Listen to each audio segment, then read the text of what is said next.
الحمدللہ وحدہ والصلاۃ والسلام علی من لا نبی بعدہ۔ السلام علیکم ورحمۃ اللہ وبرکاتہ ایوان۔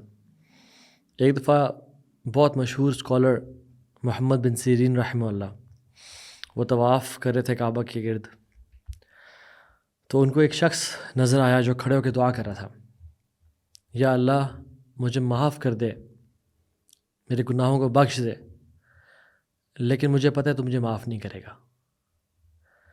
تو ابن سیرین رحمہ اللہ بڑے حیران ہوئے اس بات پہ، اور اس کو ریبیوک کیا اور ڈانٹا کہ تم یہ کیا دعا کر رہے ہو، کیونکہ ہمیں حدیث میں تو پتہ چلتا ہے کہ دعا کرتے وقت کنوکشن ہونی چاہیے۔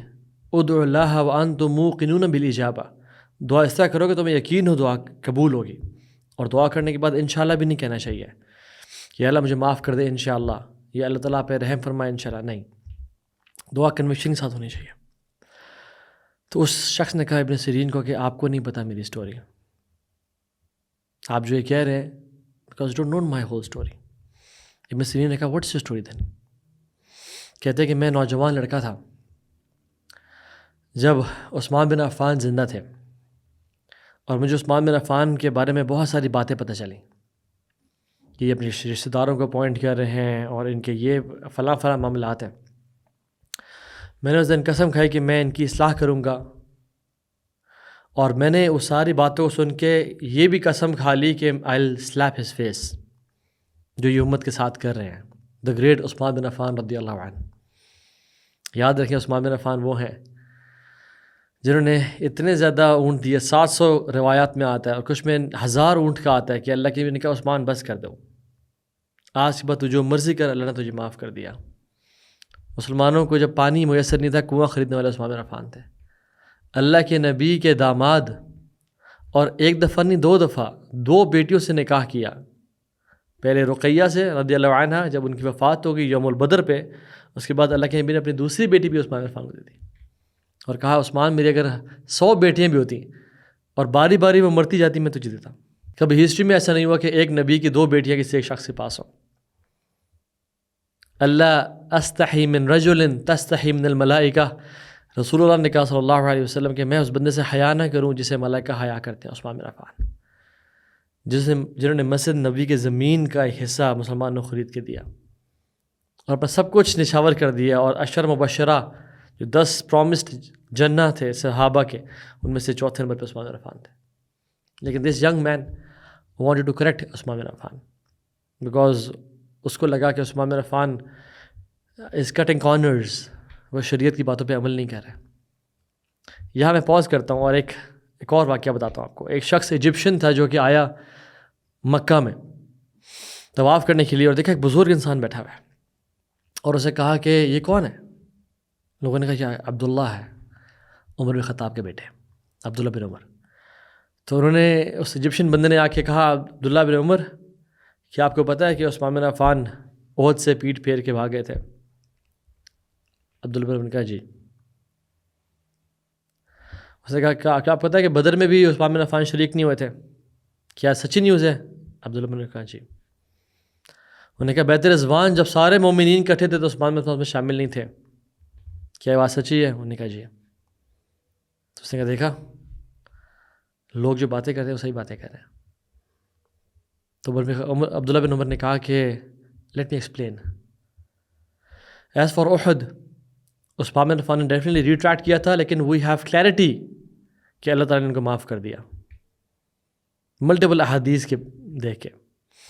بدر میں وہ شریک نہیں ہوئے کیونکہ اللہ کے نبی کی بیٹی رقیہ وہ بیمار تھیں، اور رسول اللہ نے حکم دیا تھا عثمان تم رقیہ کا خیال رکھو، اور تمہیں بدر کے شرکاء کا اجر ملے گا، اور تمہیں اسپوائلز آف وار، تمہیں مال غنیمت بھی ملے گا، اور ملا۔ اور کہتے ہیں بیت رضوان کا جہاں تک معاملہ ہے کہ اللہ کے نبی نے جس شخص کو مکہ کے اندر بھیجا نیگوسیشنز کرنے کے لیے، وہ واز نن ادر دین عثمان بن عفان رضی اللہ عنہ، اور عثمان بن عفان سے کوئی اس ٹائم زیادہ کیپیبل اور آنریبل ہوتا قریش کی نظر میں تو وہ اللہ کے نبی اس کو بھیجتے صلی اللہ علیہ وسلم، لیکن he sent Usman bin Affan to Quraysh, اور عثمان بن عفان مسلمان ہونے کے باوجود وہ کفار کے اندر چلے گئے نیگوسیشن کے لیے، کیونکہ اللہ کے نبی کا حکم تھا صلی اللہ علیہ وسلم، کیونکہ قریش عثمان کی بہت رسپیکٹ کرتے تھے، اور کہتے تھے احبک ورحمن حب قریش لی عثمان، میں تم سے اتنی محبت کرتا ہوں جیسا قریش عثمان سے کرتے ہیں۔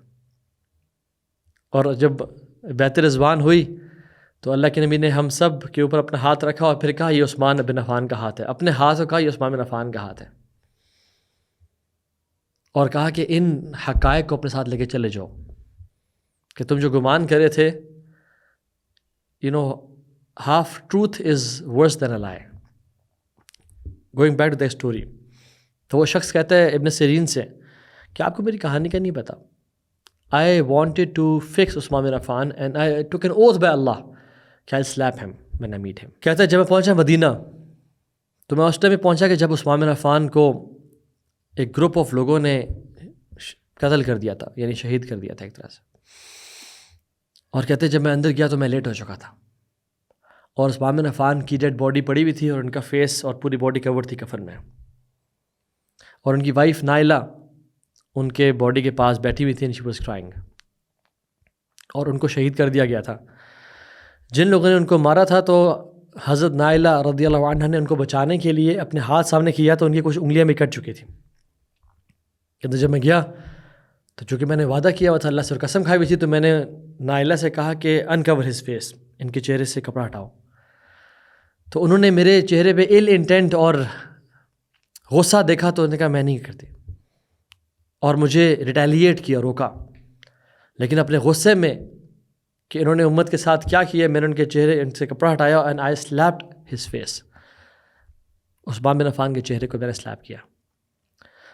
تو وہ خاتون تھی آؤٹ آف اینگر اینڈ ریج کہ میرے ہسبینڈ امیر المومنین کے چہرے کو اس نے سلیپ کیا, تو انہوں نے مجھے کہا کہ یا اللہ تو اس کی آنکھیں چھین لے اور اس کے ہاتھ کو پیرالائز کر دے اور کبھی اس کو معاف نہ کرنا. تو یہ بات کہتے ابن سیرین سے وہ کہتے ہیں اس نے کپڑا اٹھایا احرام کا اور کہا کہ میرے ہاتھ کو دیکھیں. ابن سیرین کہتے ہیں کہ اس کا ہاتھ ایسا ہو چکا تھا جیسے ایک سوکھی ہوئی لکڑی ہوتی ہے, شرنک ہو چکا تھا. اور ابن سیرین سے کہتا ہے کہ میری آنکھوں کو دیکھیں, اور اس کی آنکھیں بلائنڈ ہو چکی تھیں, ہی couldn't see anymore. کہتے ہیں عثمان بن عفان کی وائف کی جب پہلی 2 دعائیں قبول ہو گئیں, مجھے لگتا ہے ان کی تیسری دعا بھی قبول ہوگی. اس لیے میں کہہ رہا ہوں یا اللہ مجھے معاف کر دے, وَلَا أَظُنُّ أَنَّكَ تَفْعَلُ ذَلِكَ, اور مجھے معلوم ہے کہ تو مجھے معاف نہیں کرے گا.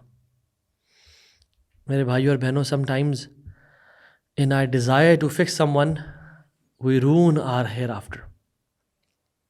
And this young man, this young lad, ایک بچہ, نوجوان, یہ ایک عالم ربانی, ایک خلیفۃ المسلمین عثمان بن عفان رضی اللہ عنہ, ان کی اصلاح کرنا چاہتا تھا.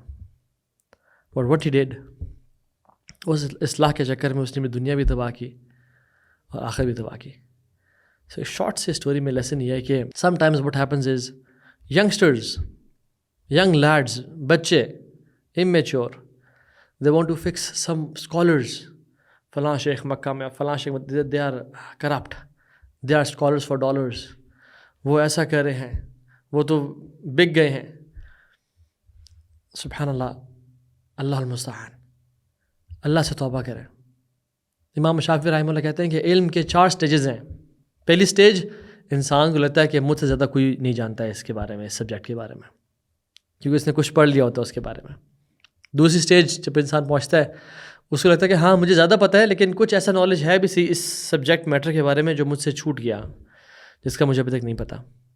تھرڈ سٹیج, انسان کو لگتا ہے کہ مجھے تھوڑا پتہ ہے اس سبجیکٹ کے بارے میں, لیکن زیادہ ہے جو مجھے نہیں پتہ, کیونکہ اتنا کچھ کھل رہا ہے میرے سامنے. اور فورتھ سٹیج از کہ انسان کہتا ہے میرے سے بڑا جاہل ہی کوئی نہیں ہے, مجھ سے زیادہ گناہ گار ہی کوئی نہیں ہے. And when he experiences the ocean of knowledge, تو اس کو پتہ چلتا ہے کہ آئی نو نتھنگ, میں کون ہوں اور میں کیا ہوں.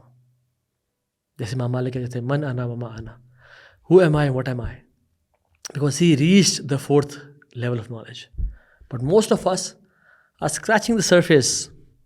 ہم ساحل پہ کھڑے ہو کے کہتے ہیں ہمیں سب پتہ ہے, اور ہم دوسروں کی اصلاح کرنے کے چکر میں اپنی دنیا اور آخرت بھی تباہ کر دیتے ہیں.